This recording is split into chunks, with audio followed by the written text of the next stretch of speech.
Something completely unprecedented is happening behind the scenes in the San Francisco 49ers organization. Something never before seen under the leadership of Kyle Shanahan, John Lynch, and Jed York. For years, the franchise followed a predictable script when it came to signing contract extensions to its homegrown talent. They waited and waited and waited until just before the start of the season or in the middle of training camp to make those deals. But suddenly, like a bolt of lightning striking Levi's Stadium, the Niners flipped the script, and the ripple effects are huge. I'll tell you all about it in detail, but first, make sure to hit the like button and subscribe to the channel. Remember how it always used to happen. George Kittle, one of the faces of the franchise, didn't get his big payday until training camp in August. Then came Fred Warner in 2021, same story. Late July, contract signed. No drama with Warner, but it still came late. DeEbo Samuel, oh, that was a spectacle. Social media posts, unfollows, cryptic tweets. It was a series of dramas with DeEbo at the center. His contract, it wasn't signed until the middle of training camp. And,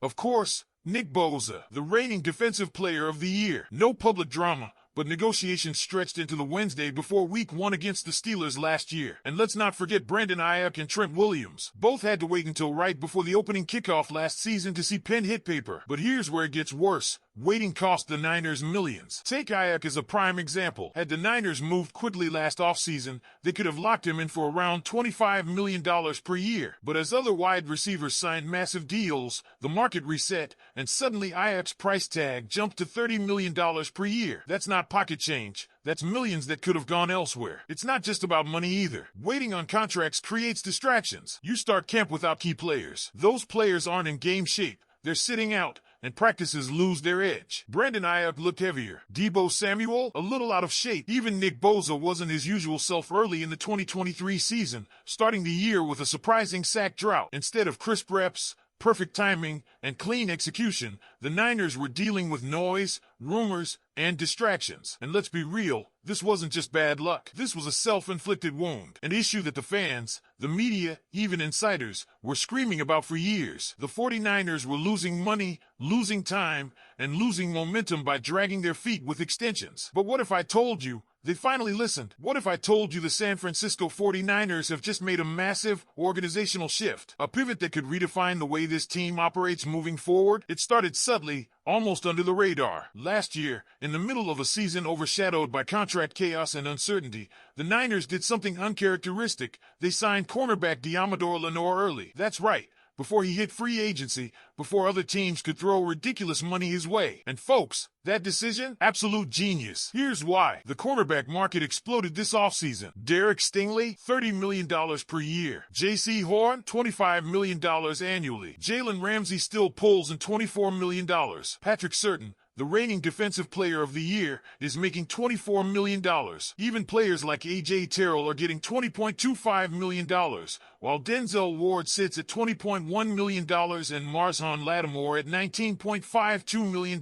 Now, compare that to the deal the Niners gave Lenoir, $17.7 million per year. Let that sink in. A top 10 level corner for nearly $3 to $5 million less than the market rate. This isn't just smart. This is surgical. A masterclass in front office maneuvering. And to be blunt, Lenoir is playing better than several guys on that top paid list. But wait, this wasn't a one-off. This wasn't some lucky fluke. This was a deliberate change in philosophy. A decision from the very top that enough was enough. The days of waiting, of letting distractions linger into camp, of hemorrhaging millions, over. Done. And what followed? An avalanche of proactive moves. First, George Kittle. Right after the NFL draft, boom, the Niners locked him in. And you know what triggered that? The tight end market started heating up. Trey McBride landed a deal at $19 million per year, briefly becoming the highest paid tight end in the NFL. The 49ers knew what was coming. Rather than waiting for Kittle to have another monster season and demand upwards of $25 million, they signed him for $19.1 million per year. Just in time. Then came the jaw-dropper, Brock Purdy. The Niners didn't wait to see how the 2025 season unfolded. No waiting to see if he put up double-digit wins again or led another playoff run. They pounced. On Friday, just days after the draft,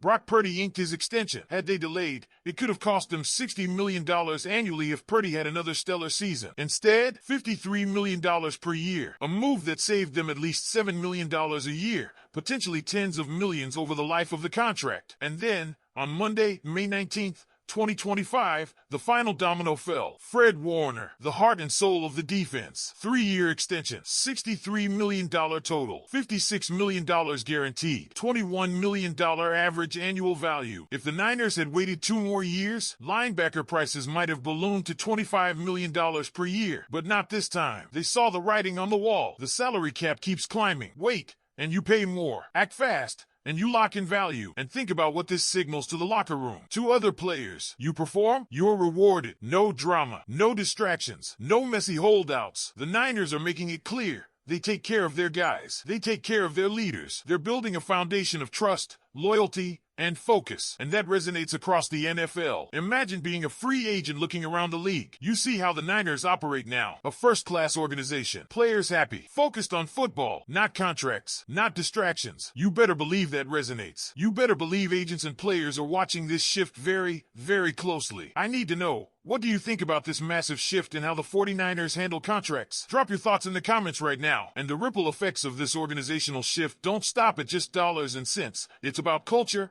identity, and the future trajectory of this franchise. When you look at teams that sustain success over a decade or more, there's always a common thread: stability. Stability in leadership, in the locker room, and in how business gets handled. For years, the 49ers were flirting with that concept but never fully embraced it. But now, they're sending a message not just to the league, but to their own locker room. The message is crystal clear. If you perform, you get paid, and you get paid early. This new approach doesn't just prevent the distractions of contract drama, it strengthens the bond between the organization and the players. When a guy like Fred Warner walks into the locker room after signing that extension, every young player on his rookie deal looks at him and knows, if I grind, if I produce, they're going to take care of me. That kind of security breeds a different kind of effort, a different kind of focus. It's not about scrambling for your next payday. It's about football, pure and simple. And think about the domino effect this has on the field. When training camp opens, there's no Nick Bosa sitting on the sidelines while contract negotiations drag on. There's no Brandon Aiyuk missing reps, working on conditioning solo,